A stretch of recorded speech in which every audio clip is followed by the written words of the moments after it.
કાંકરેજ તાલુકાના Thara Sihori national highway road ઉપર ગાય આડે આવતા બાઇક ચાલક અને ગાય બંને ઈજાગ્રસ્ત થતા સારવાર અર્થે ખસેડવામાં આવ્યા।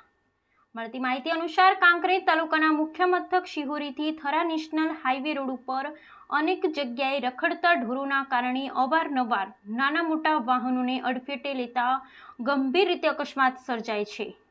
ત્યારે હવે કાંકરેજ તાલુકાના વડા પાસે એક બાઇક ચાલક પસાર થઈ રહ્યા હતા ત્યારે એક ગાય આડે આવતા બાઇક ચાલકે સ્ટીયરિંગ પરનો કાબુ ગુમાવી દેતા બાઇક ગાયને અથડાતા સર્જાયેલા અકસ્માતમાં ગંભીર રીતે ઇજાગ્રસ્ત થતા તાત્કાલિક 108ને જાણ કરતા ઘટના સ્થળે પહોંચી અને ઇજાગ્રસ્ત અશ્વિન ઠાકુરના નામના યુવકને સારવાર અર્થે ખસેડવામાં આવ્યો હતો, જેમાં અન્ય કોઈ પણ 2 લોકોને ઈજાઓ પહોંચી હોવાનું જાણવા મળ્યું હતું।